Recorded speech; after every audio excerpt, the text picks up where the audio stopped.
सिंगार चोटी। Very good. Malwa की सबसे ऊंची चोटी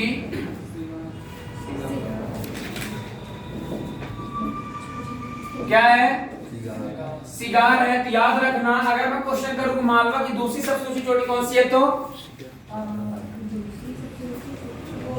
कोई बता सकता है?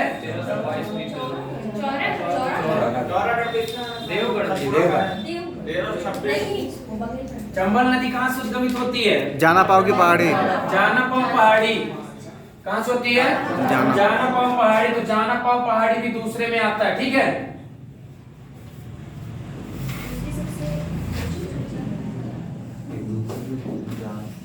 कितना क्लियर हुआ? इसके बाद मध्य प्रदेश की भौगोलिक स्थिति से आप कैसे कैसे क्वेश्चन पूछ सकते हैं, ये समझिए अच्छे से। क्वेश्चन आता है कि किस पठार में सबसे कम वर्षा होती है? मध्य भारत के पठार, ठीक है। क्योंकि आप जानते हो कि सबसे कम बारिश आपके मध्य प्रदेश के उत्तरी भाग में होता है। कहाँ होता है? मध्य प्रदेश के उत्तरी भाग में सबसे कम वर्षा होती है। और आप जानते हो मध्य प्रदेश का इंपॉर्टेंट चंबल संभाग और ग्वालियर संभाग दोनों मध्य भारत के पठार में आते हैं। ग्वालियर का कुछ पार्ट जो आ जाता है आपके मालवा के पठार में आ जाता है, ठीक है ना। तो ये चीज याद रखना। और चंबल संभाग का पूरा एरिया किसमें आ जाता है? मध्य भारत के पठार में। एक क्वेश्चन आपके एग्जाम में आया था कि मध्य प्रदेश के उत्तरी भाग में कौन सा पठार पाया जाता है? कौन सा पठार पाया जाता है? मध्य भारत। मध्य भारत का पठार। क्वेश्चन आया है कि मध्य प्रदेश के पश्चिमी भाग में कौन सा पठार पाया जाता है? मालवा। पूरा मालवा का पठार। क्वेश्चन आया है कि मध्य प्रदेश के दक्षिणतम में कौन सा है? पठार। क्वेश्चन आया है कि उत्तर पूर्व में कौन सा पठार है? तो बघेलखंड का पठार, ठीक है ना। ये कि पूर्वांचल कौन सा? बघेलखंड का। और आपका उत्तर पूर्व बोला जाए कौन सा है? बुंदेलखंड का पठार। कौन सा है? बुंदेलखंड का पठार, ठीक है। इसके बाद एक क्वेश्चन आता है सिद्ध बाबा किस पठार की सबसे ऊंची चोटी है? बघेलखंड की बुंदेलखंड? बुंदेलखंड, ठीक है ना। बुंदेलखंड की सबसे ऊंची चोटी कौन सी है? सिद्ध बाबा। Very good. इसकी ऊंचाई कोई बता सकता है?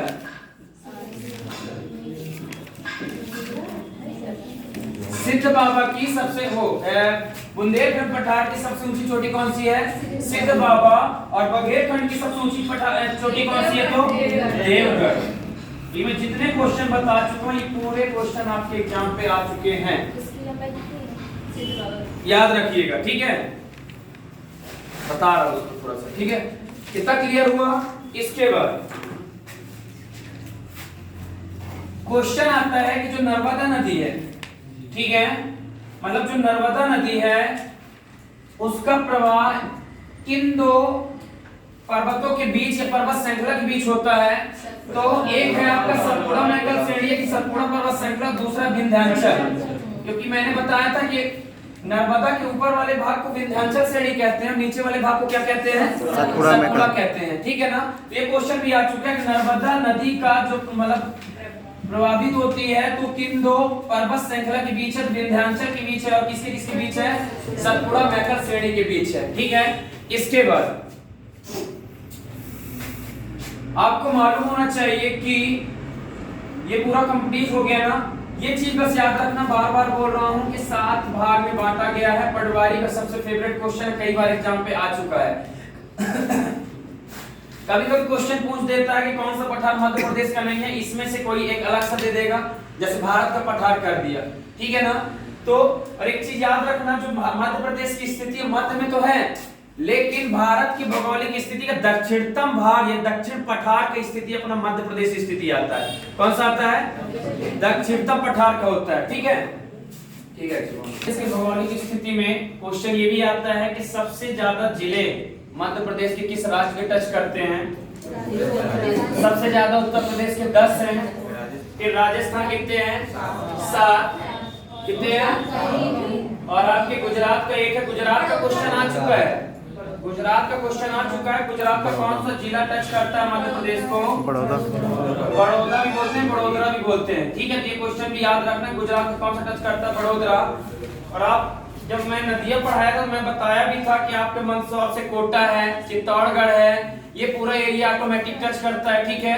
इसके बाद आपको मालूम होना चाहिए कि मंदसौर और कोटा के बीच में एक चुलिया जलप्रपात जो कि चंबल नदी पर बना है, ठीक है। इसके बाद महाराष्ट्र कितने जिले टच करते हैं? 5 जिले करते हैं। छत्तीसगढ़ के 3 करते हैं। तो छत्तीसगढ़ का आ चुका है, कौन कौन सा करता है? बिलासपुर, सरगुजा और दुर्ग। ये क्वेश्चन आ चुका है। छत्तीसगढ़ के 3 जिले कौन कौन से टच करते हैं? तो बिलासपुर, दुर्ग और सरगुजा, ठीक है। तो ये क्वेश्चन आ चुका है कि छत्तीसगढ़ कितने जिले टच करते हैं? 3 जिले टच करते हैं। इसके बाद हमेशा एक क्वेश्चन आता है कि मध्य प्रदेश का पूर्व से पश्चिम की लंबाई कितनी है? तो 870 किलोमीटर है। कितना है? 870 किलोमीटर है। फिर उत्तर से दक्षिण की ओर कितनी है? 605 किलोमीटर है। कितना है? 605 किलोमीटर है। इसके बाद जो इंपॉर्टेंट चीज है, मध्य प्रदेश का क्षेत्रफल कितना है? तो याद रखना 30, 82, 52 वर्ग किलोमीटर, ठीक है ना। ये क्वेश्चन कई बार एग्जाम में आ चुका है कि मध्य प्रदेश की भौगोलिक स्थिति है, क्षेत्रफल कितना है? तो 30, 82, 52 है। और ये क्वेश्चन भी आ चुका है कि मध्य प्रदेश का पूरे भारत में क्षेत्रफल का कितने परसेंट है? तो 9.3 एग्जैक्ट ये क्वेश्चन आया था, अप्रॉक्स में आया था 9.5 का।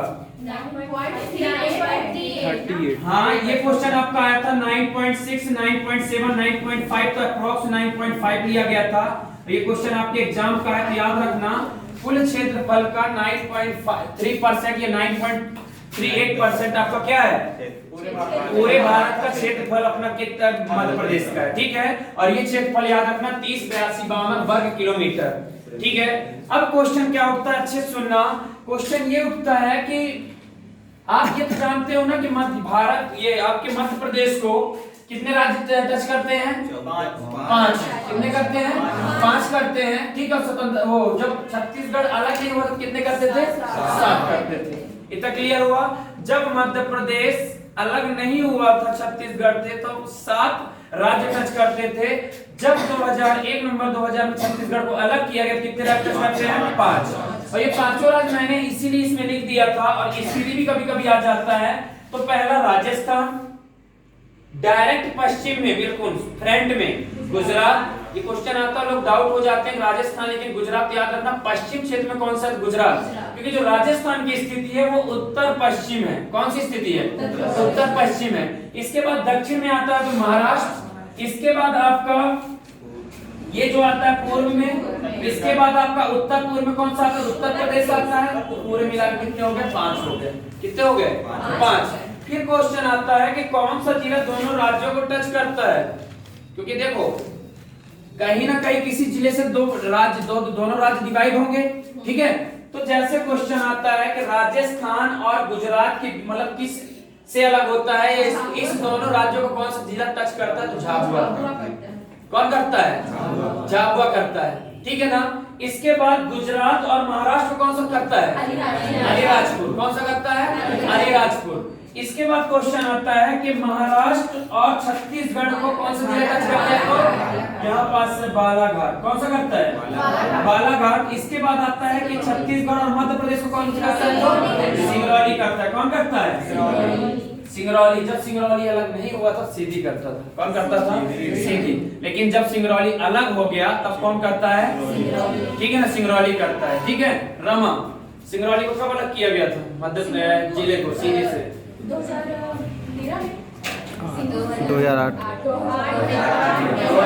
में किया गया था, ठीक है ना। 2008 में 2 जिले नए बनाए गए थे। कौन कौन सा बनाया गया था? अलीराजपुर, सीधी से और झाबुआ से अलीराजपुर। Very good. तो अब जो है छत्तीसगढ़ को उत्तर प्रदेश से कौन सा दोनों को टच करता है? तो सिंगरौली। ये क्वेश्चन भी कई बार एग्जाम में आ चुका है। इसके बाद आपका राजस्थान और उत्तर प्रदेश से कौन सा जिला टच करता है? तो मुरैना करता है। क्यों? क्योंकि मुरैना के क्षेत्र से राजस्थान बॉर्डर आ जाता है, और इस साइड ये भिंड याद न रखना, मुरैना जिला करता है। कौन सा करता है? मुरैना, ठीक है। एक बार फिर से रिवाइज कर लेते हैं जितना टॉपिक अभी पढ़े कि मध्य प्रदेश को कितने राज्य टच करते हैं? 5। ठीक है, मध्य प्रदेश के उत्तर से पश्चिम क्षेत्र में कौन सा? राजस्थान। डायरेक्ट पश्चिम क्षेत्र में कौन सा? गुजरात। दक्षिण में कौन सा? महाराष्ट्र। ठीक है, उसके बाद पूर्वांचल में कौन सा है? तो छत्तीसगढ़। उसके बाद उत्तर पूर्व में कौन सा है? तो उत्तर प्रदेश। इसके बाद क्वेश्चन ये कि राजस्थान को कौन से दो, मतलब राजस्थान गुजरात को कौन सा जिला टच करता है? झाबुआ। राजस्थान गुजरात और महाराष्ट्र को कौन सा जिला टच करता है? राजकोट। महाराष्ट्र और छत्तीसगढ़ को कौन सा करता है? बालाघाट। और छत्तीसगढ़ और उत्तर प्रदेश को कौन सा करता है? तो सिंगरौली करता है। और उत्तर प्रदेश और राजस्थान कौन करता है? तो मुरैना करता है। इसके बाद ये क्वेश्चन आ चुका है कि गुजरात का कौन सा जिला मध्य प्रदेश को टच करता है? बड़ोदरा करता है। कौन सा करता है? बड़ोदरा। और छत्तीसगढ़ याद ही रहना चाहिए 3 जिले कौन कौन से हैं? बिलासपुर। ठीक है, इसके बाद